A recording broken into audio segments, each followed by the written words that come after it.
Welcome to Connect Canyons, a podcast sponsored by Canyon School District. This is a show about what we teach, how we teach, and why. We get up close and personal with some of the people who make our schools great. Students, teachers, principals, parents, and more. We meet national experts too. Learning is about making connections. So connect with us. Here at the Canyon School District, we believe in Thrive Time, ensuring our students have the skills for success inside and out of the classroom. According to the Centers for Disease Control and Prevention, bullying is the highest in middle schools, where 28% of students report being bullied, 16% in high schools, and 9% in primary schools. October is National Bullying Prevention Month, and we want to keep our schools safe and inclusive places for our students to learn.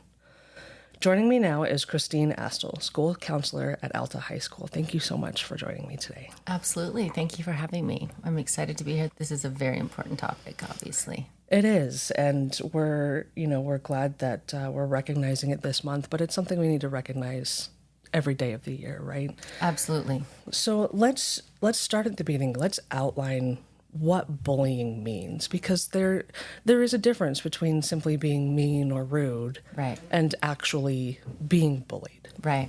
In fact, we have signs throughout, and I think all of the schools have these. I work in a few other schools in the evenings and I see them, but they're literally the definition, because I think a lot of students use that word, and adults use that word loosely, and it's important that they understand the difference. Is it rude?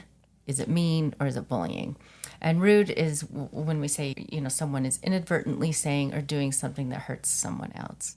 Mean is purposefully doing or saying something to hurt someone once or maybe twice. But bullying is intentionally aggressive behavior, repeated over time, that involves an imbalance of power. So that's kind of the differences between those three things. And obviously they bleed into one another. And obviously we don't want any of those behaviors to be happening in our schools. Right. But it's good for students and parents and teachers, for that matter, to know the difference and when it's rising to the standards and the definition of bullying. It's good to know the differences so that if and when it becomes a big enough issue that it needs to be reported, then we have that baseline. Right. Cyberbullying is also becoming a big problem. It's the highest in middle schools, followed by high schools. Let's talk about what cyberbullying can look like, and it's becoming a bigger problem over the years. Yes, it is. It's huge, actually. And I think the reason it's become larger is, we have obviously more access to electronics. And I should mention, cyberbullying is the use of electronic communication to bully a person, typically by sending messages of an intimidating or threatening nature. And I think, as I was saying, it's one, we have access to it at any time. We have a phone with us in the car, in classroom, in the hall. But I also think it's the anonymity that makes it easier to do the bullying. Sure. You can send a lot of times an anonymous message. It's easier to be mean when the person isn't standing in front of you. Hopefully, it pulls on our heartstrings if we're actually looking at the quote-unquote victim's face versus they're across town, or even in another state, or even in another country, or, whatever the situation may be. So I think that's why cyberbullying has become a huge problem. And we see it everywhere, Everywhere. Obviously not just schools. Right. It's on Facebook. Yes. It's on any kind of social the media news, platform. all the things. Yeah. Yes. And I think we as adults can set examples for our children and show what's right and wrong, and what's what's bullying and what's not. And I agree, like you said, technology is at our fingertips. I mean, our kiddos are learning on Chromebooks these days, and the district has restrictions in place to help to ensure their safety and their comfort, but kids are going to find a way, right? And I was thinking that when I was first asked to talk to this topic, but just yesterday, a young lady came to my office sobbing. She wasn't actually my student, but her counselor was busy, so of course I took her to my office, and after she gathered herself and could speak, she was talking about being bullied, and it was definite. It's been going on since 6th grade. Oh, wow. And without going into the details, the cyber piece, so it's both. She experienced both. She has kids saying things, and it had just happened in her classroom. So she asked her teacher if she could come see me. So she was speaking to that. But then she talked about how some friends that go to different schools, who maybe went to middle school with her, she talked about how she was getting some mean, awful bullying text messages. So, of course, my first question is, well, did you block them, or how did you handle it? And she blocks them. But then they went to the lengths to text her from other phones. So just random phone numbers where the young lady couldn't track it back. So it's phones have become weapons in that respect. How can she begin to block every number that comes through? Sure. And her parents are trying, but it's tragic. And that was honestly yesterday in my office. Yeah. And I think you hit the nail on the head. Technology can be turned into a weapon, but it can also be turned into a tool. Absolutely. For good.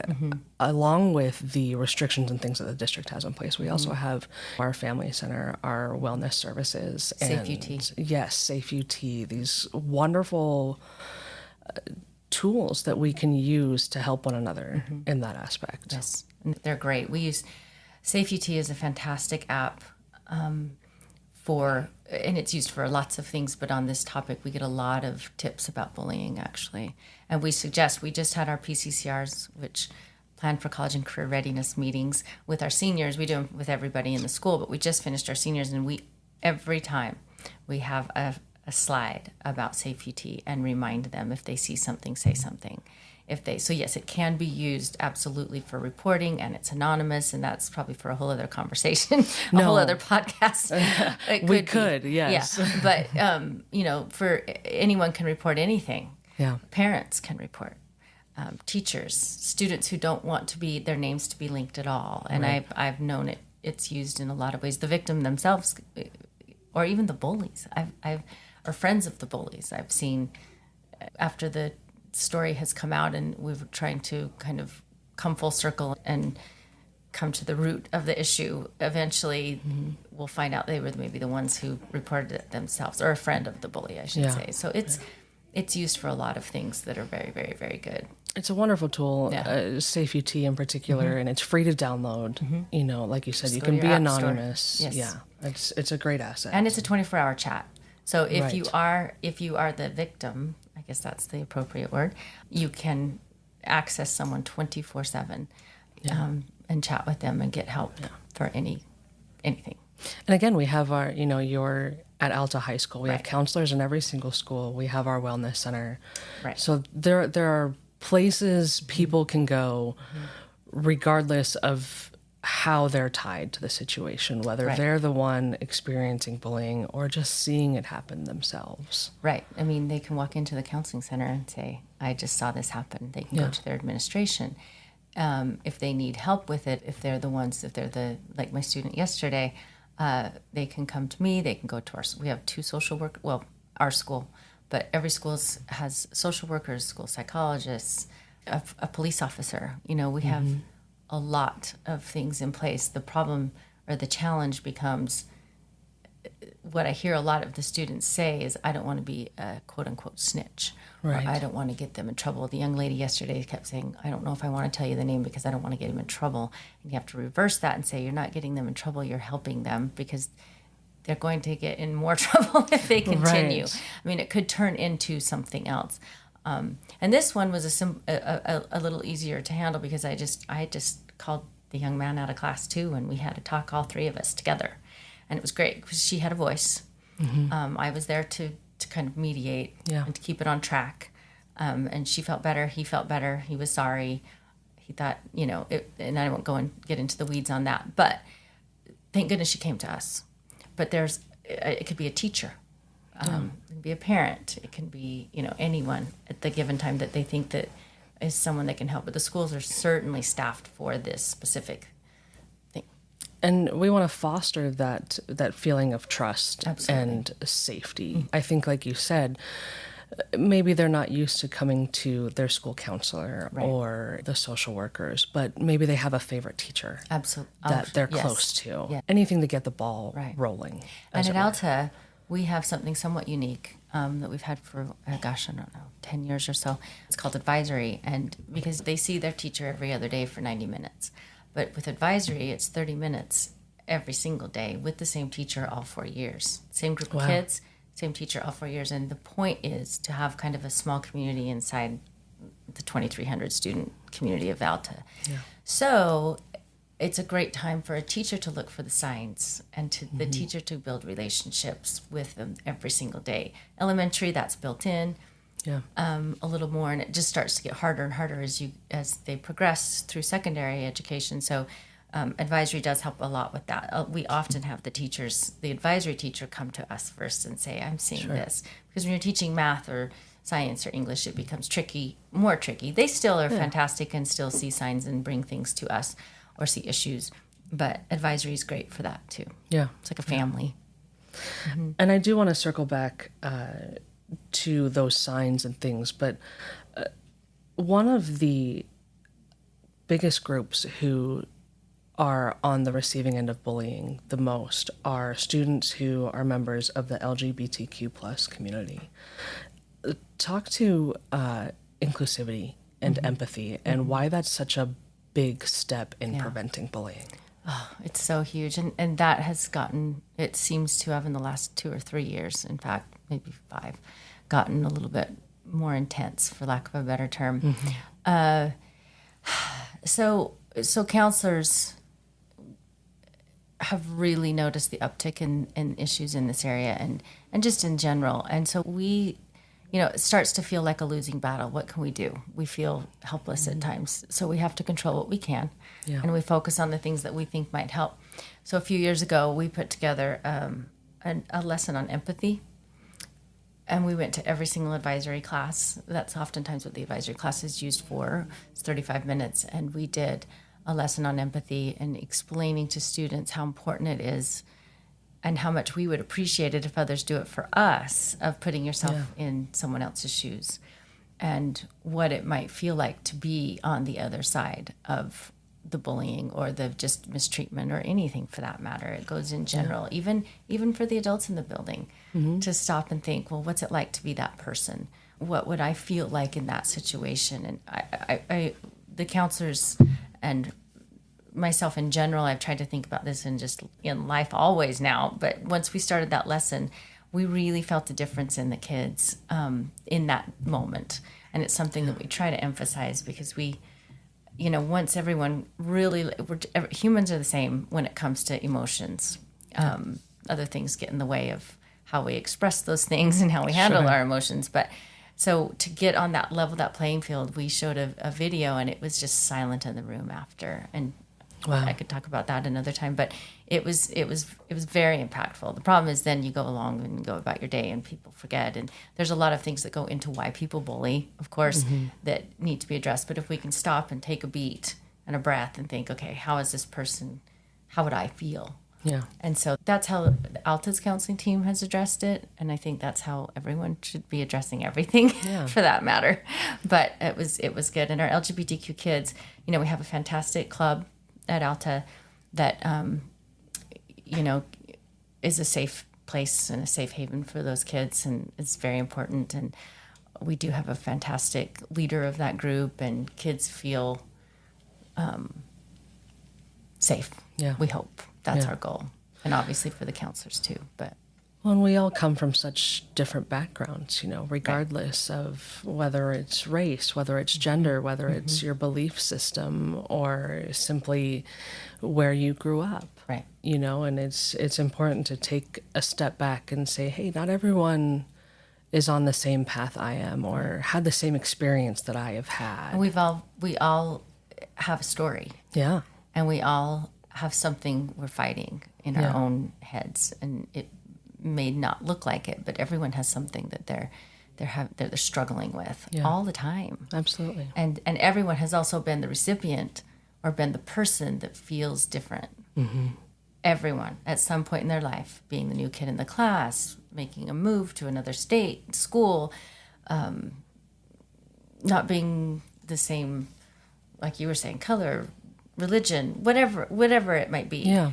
Every single human has felt that before. We just need to tap into that and remember what that has felt like to us. Absolutely. Or been treated differently because of somewhere where we're from, and remember that moment, and hopefully we don't want other people to feel the same way we did in that time. Yeah. And that's empathy. Yeah.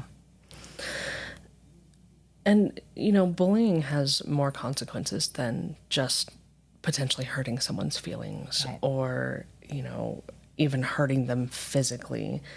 And those are bad enough. Mm-hmm. But it can also have lasting emotional harm. It can impact their schoolwork. Maybe they don't want to come to school anymore because that's where they're experiencing these feelings. Maybe they're losing sleep, and they could become depressed or anxious. Mm-hmm.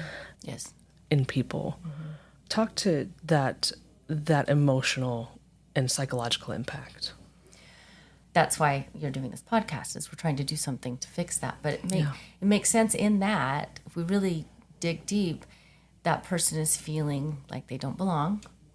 They're feeling probably the biggest emotion at that point. If they get to the point of retaliation, especially, it would be anger. But anger is really just a cover. Anger is a cover for the other things. It's like an iceberg. And anger is easier for people to feel than sadness, so we choose anger, and not consciously necessarily. But if you have a big iceberg and you picture anger as the thing you can see, it's shame, it's regret, it's embarrassed, it's sad, it's all of the other emotions underneath the water, and so that's what makes us also tricky, and that's what makes human beings tricky, is we see them, but and oftentimes they put off a strong, they're fine, or they laugh off the bullying, or they laugh off being mistreated because to save face, and then underneath it's just growing bigger the more they do that. Yeah. And so we have to make it okay for people to say, this isn't feel good, this isn't okay. Yeah. I feel crappy, I feel sad, I feel ashamed, I feel guilty, I feel, ostracized, whatever it is. And that's the part that I think we need to start working on, is make it okay to not be okay. Yeah. Because it festers if it's hidden under the water. Yeah. Get the emotions that they're really feeling onto the top. And I think that's why eventually, and deep depression can set in, and all of these things that you mentioned a second ago, because it's hidden. Yeah. And that's where other people, I think the big key is for, if you see something, say something. Mm-hmm. If you see someone being mistreated, tell somebody, and stand up for that young person. And I do see a lot of that, I have to say.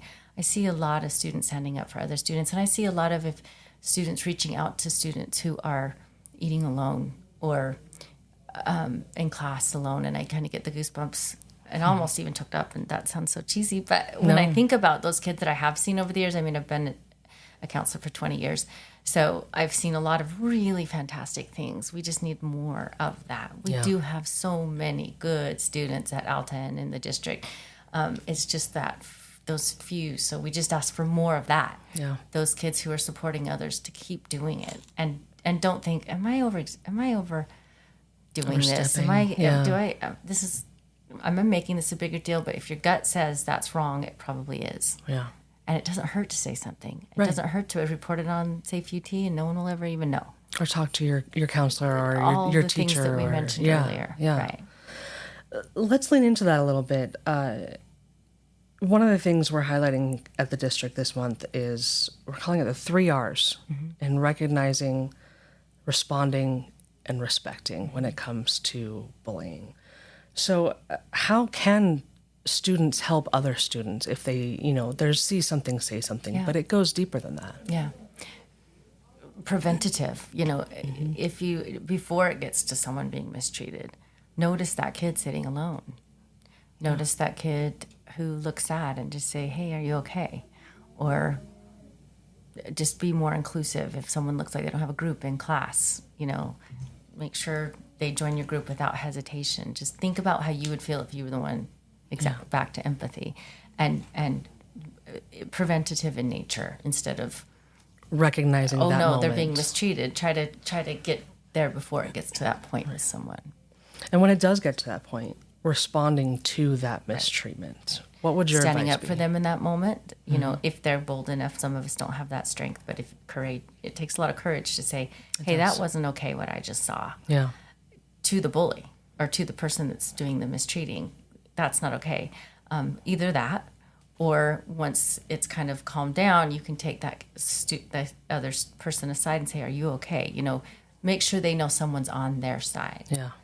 Yeah. It's they need to be someone's hero. It was another lesson plan that we did in bullying. Be someone's hero. Be that person and that depends on the situation, what that looks like, of course. Sure. But I think getting the message to that person that they have someone on their side, even though that other human wasn't acting kindly. And like you mentioned, it all circles back to respecting one another and being inclusive and having empathy and remembering when you've been in a similar situation or thinking about how you might feel were the shoe on the other foot, as it were. How can parents get involved? We hear a lot about parents who, you know, maybe it's their turn for carpool, and you know they have a bunch of kiddos in their car, and the kids are talking, and they're hearing stories about bullying secondhand, whether those students were involved or just heard about it themselves too. What advice would you have for parents on how to respond to those situations and how to help ensure their kids are on the right path? Right. Well, if it were me, and it depends on the parent, but ask questions. You know, tell me more about that. What did you see? What was the reaction of the students when it was happening? And it kind of depends on the kids. It depends on the parent's personality and what they're comfortable with and the relationship. So, you know, digging more is great, but it goes back. I would say my suggestion would be just like we do to tell the kids. You can call the school. Yeah. You can email the counselor. You can email the teacher. You can email. They have access to Safe UT as well. In fact, we get a lot of tips from parents, and they'll say, "My son, friend, is experiencing this," and sometimes they add their name, sometimes they don't. But it's a great communication device because it's 24/7. But we get, or you can go into the school. You know, it just depends on how extreme the situation is. If it's urgent, you can call the police. Yeah, sure. You know, so there's all kinds of different things. But if it's, you know, a Safe UT is a great thing because it does go to the school, but it also goes to law enforcement if needs be. Right. So, Right. yeah. Let's also touch on the signs that parents can watch for. And that goes both ways, whether their child is experiencing bullying or maybe they're concerned about the actions their child might be taking against someone else. What should parents watch for in their kids? So, anytime you see extreme changes in your child, it can mean a lot of things, but that's the first sign. Big change in friends, appearance, hygiene, eating habits, sleeping habits, either more or less, more time isolating themselves. And that can look that way if you're the bully or the bullied, really. All of those things. And I hadn't even thought of this until you just mentioned that oftentimes the parents of the student doing the bullying have more of a struggle. Sure. Because they're feeling empathetic for the other child. But I mean, as I say that, there are all kinds of different scenarios that just played out in my head. Because oftentimes the bully is also being bullied by someone else. Sure. And it can be a family member. But any time a human has extreme changes and all that, that's a time to look for something. And so oftentimes it can be that they're being mistreated or they are doing the mistreating. And oftentimes the bully is feeling maybe feelings of depression or sadness as well. And so that's why they're lashing out at other kids. So it's just good to not assume anything ever. It's and if hard. something feels off, it probably is. And you just need to communicate with your child if you can. And hopefully a relationship is already there, you know, so that you can. Or teachers too. Right. Can bring that to us. I mean, I would imagine it's hard for any parent, regardless if their child is the one is instigating or, you know, the one experiencing bullying. you want to think, oh, that wouldn't happen to my child. Right. You know, you My want... kid wouldn't do that. Right, Yeah, right. We hear that a lot. And I mean, we want to see the best in one another, especially a parent in their child. You want to see them grow and become the best that they can be. And I imagine it's difficult to have to take that step back. And it goes back to that empathy and inclusion and that feeling of, what was this like for me when I was in school? Right. Oh, so important. Yeah. Even though there are things that are different now. And, so we can't always go to when I was your age, I did it this way. There are a lot of things that are still the same because human beings and human emotion has not changed.